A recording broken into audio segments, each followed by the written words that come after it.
What up, everybody? This is Carlton Hamilton with Plan Your. Wait a minute.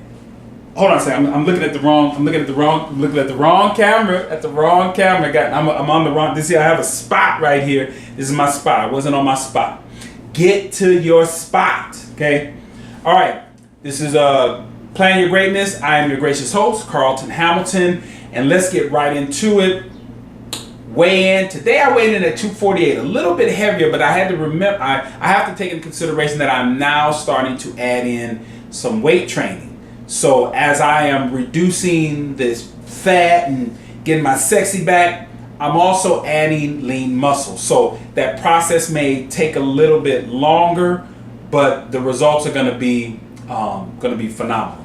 All right, so weigh in 248.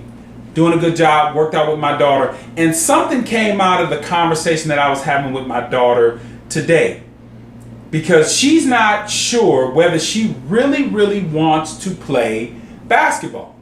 Now, coming from somebody who played high school basketball, professional baseball, I just competed at various levels, cross country, I did all kinds of tennis, I was doing everything just to try to stay active. So it was a little bit, because we've had this conversation over time, so it's a little bit disturbing, but I've grown to understand that, one, my daughter and son are not me. They don't have the built-in competitive environment that I had as a kid. The other thing is, it isn't life or death for them. It was for me. So that made me very competitive in what I was doing. The other thing is, I told her, I said, you know what? You're almost a straight A student. We got a letter in the mail that offered us to join the National Honor Society. In my opinion, it's another hustle. But it also opens you up and introduces you into a database of schools that, when they see how you're doing in school, they're more likely to reach out to you for scholarship offers. So if $75 a year, I'll pay that. That's not a big deal. All right, so we're going to get off into that. But this is what I now share with her. The understanding of, you don't have to play basketball to get where you're trying to go. So you have a choice, and it's a win-win situation. You and I work out together. You have gotten yourself into the best shape of your life. She's over here pulling up her shirt, and she's realized, she said, Dad, look, I got a little six-pack. I don't have the little love handles that I had that she had at the beginning of the summer. We have been working out since the end of May, and here we are, June, July, here we are in August, and she's seen the results. She's in the best shape she's been in, clothes fit better. She's posting on Instagram the physical changes she's made. She's happy. And I said, if you decide to just work a little harder and you end up making the varsity basketball team, see, that's a win. But even if you don't, you're still going to be able to complete your goals academically.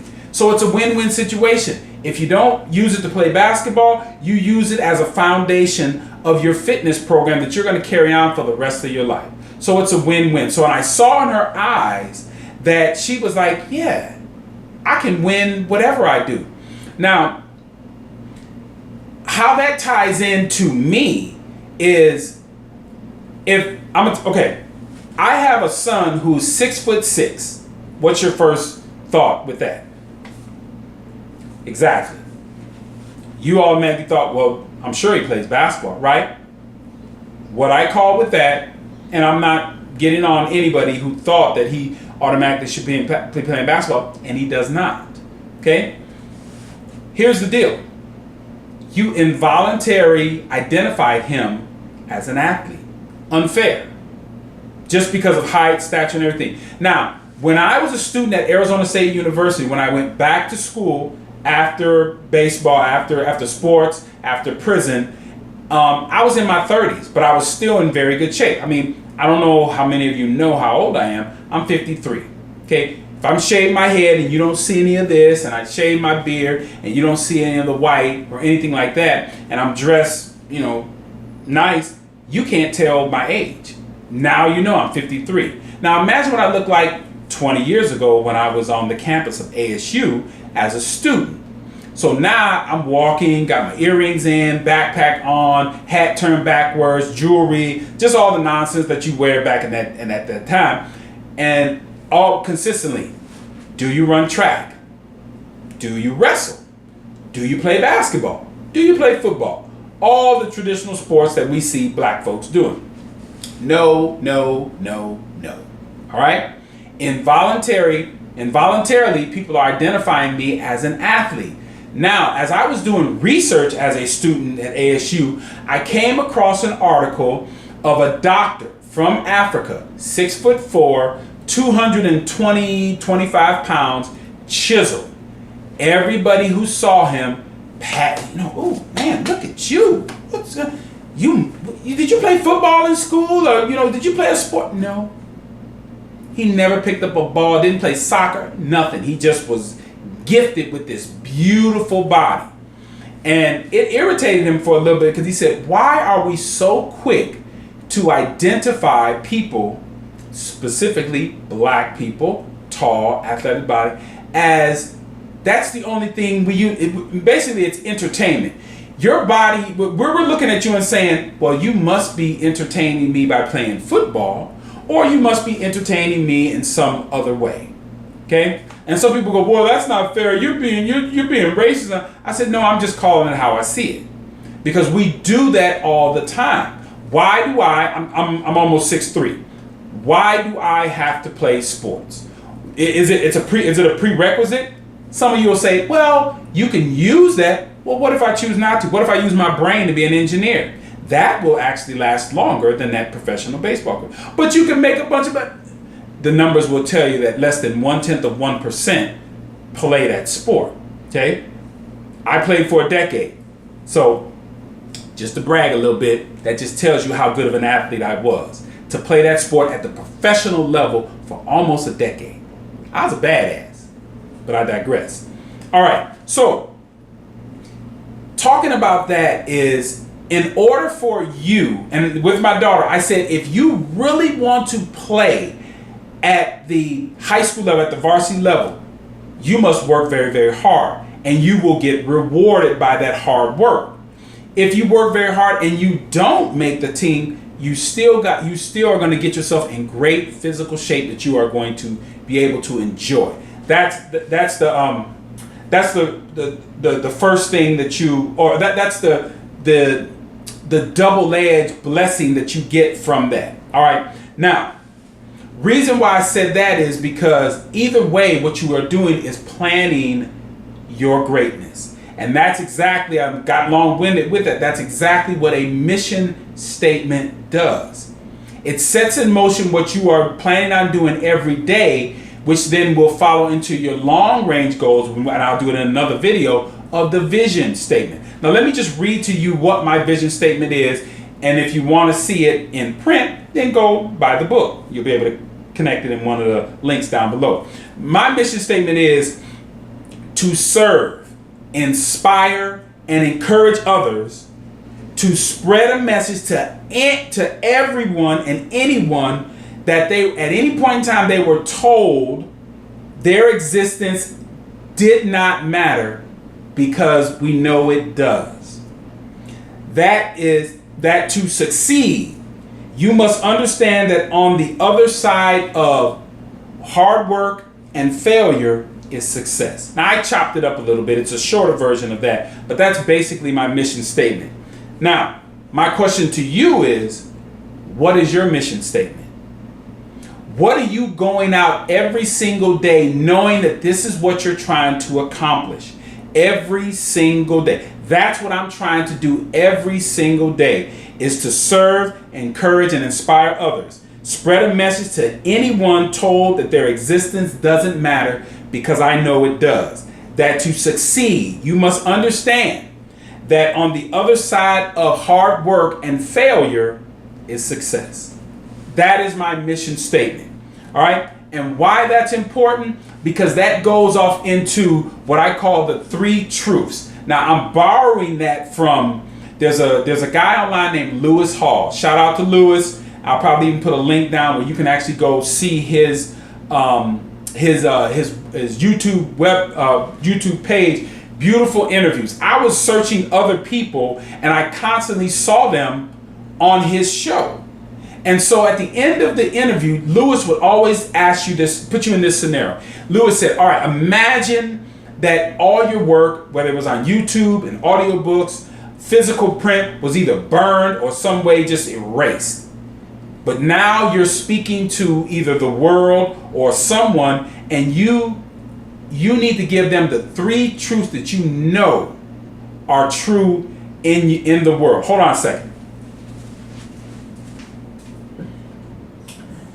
I jumped right into this, and you probably maybe even heard some humming in the background. And the good thing is, as I go back and look at this video, I'm going to see if the air conditioning here in my home office, if you can hear that in the background. If you can't, then I'm going to have it play, because a lot of times when I have to turn it off, my home office is small and it gets real hot in here. All right. So Lewis always ends with that question, that scenario. You've got, what are your 3 truths that you know to be right and exact, and these are the things that are going to be your legacy. And so it made me think of what I believe my 3 truths are. And these are my 3 truths. Number 1, I believe parents have the most important job on the planet. And why do I say that? Because you have the ability to either create a monster or to create somebody that is going to contribute positively to society. And I'll give you an example. My father, 86 years old right now. When I was a kid, there were 2 instances in my life that set this record that was playing in my head for decades. And that is, I came home screaming and hollering after injuring my finger. And if you can look real closely at this finger right here, you can see it's a little crooked. I cut it to where the top of it was hanging off, bleeding, and I come into the house. Okay, that's the one. The second instance was I was playing around the neighborhood and I slipped and fell and I hit my head. And you can't even see the mark here. But I'll give my dad credit for that. He actually told me to put pure coconut oil, spread it on there, gone. You don't even see the mark anymore. But before he did that, this is what he said to me. Both instances, as I came in the house, screaming at the top of my lungs, and I must have been 8, 9, 10 years old in that age range. He said, "Shut up with that noise." That's what he said to me. So for decades, I walked around believing that I don't say anything. You should just be background noise. You're an inconvenience. You're a disturbance to just my life. And I internalized that for years. And it made me go out. And this is one of the reasons which inspired me to be such a good athlete. Because I said, okay, if he believes I'm a disruption, a disturbance, just a flea, get out of here. Then I said, then I need to be the best at whatever I'm doing.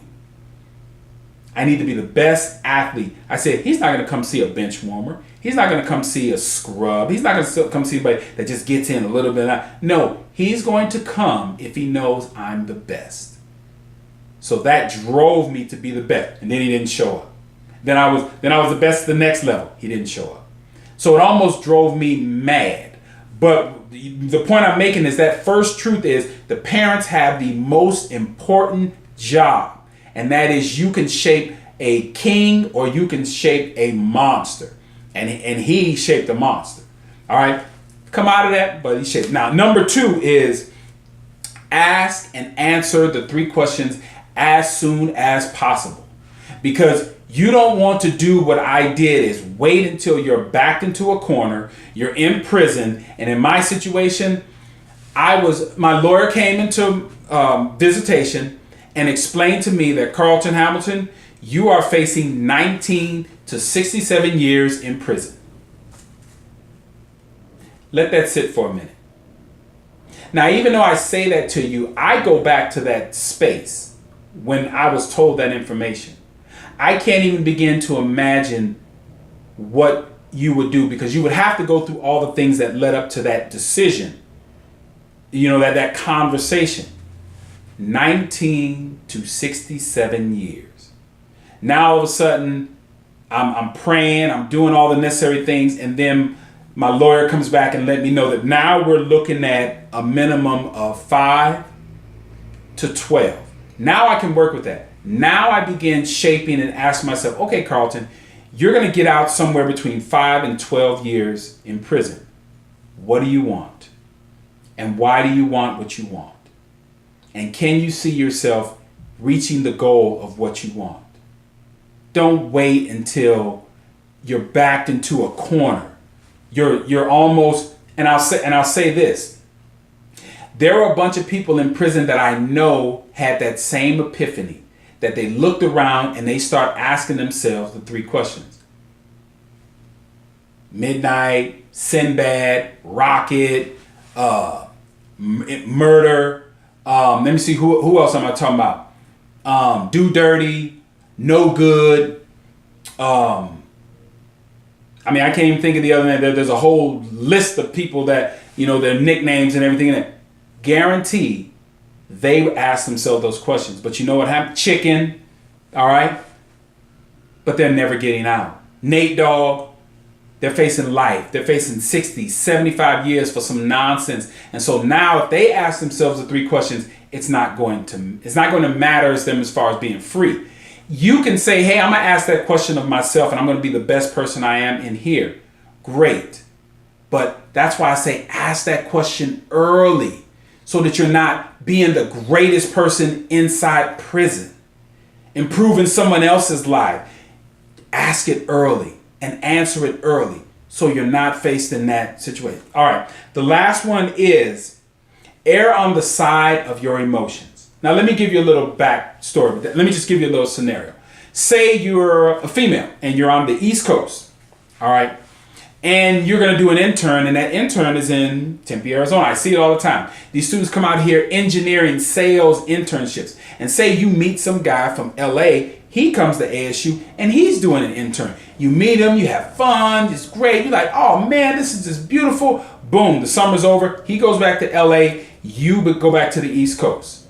Now you both graduate. He finds himself a job. You've been having this long distance relationship. You've been flying out and all this stuff. Okay, now he gets a job staying on the West Coast. You get offers on the East Coast. You get offers in Chicago. You get offers in Atlanta, Houston, and LA. You add up everything, the cost of living, the jobs that every place the job that is offering, everything is equal. Cost of living, per diem, everything, all the perks and everything just it's a flat line. Go to LA. Go take that. You like the guy. Go to LA.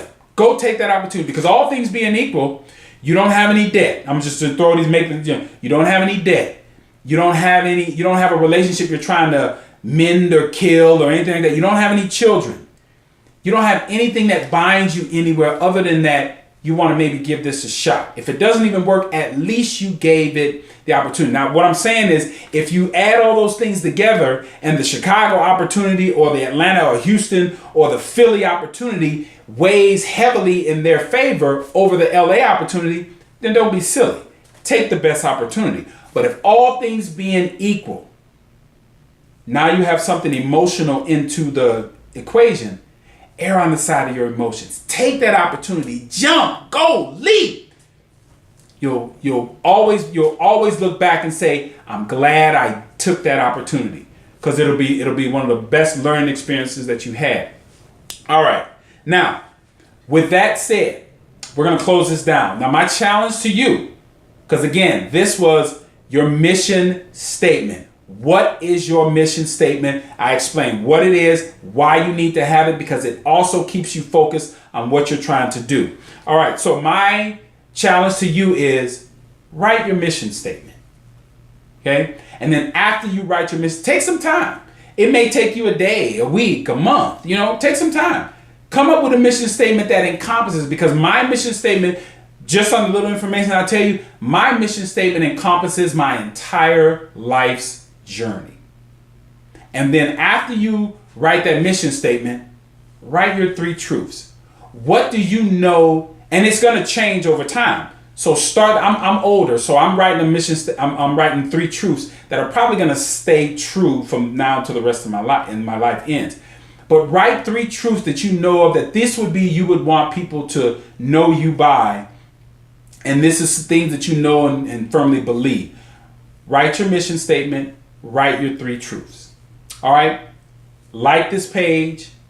Subscribe to this page. Share this page. This is Carlton Hamilton. Again, this is Plan Your Greatness. And I'm going to say this again. Plan your greatness, because no one else will. I will see you all next time.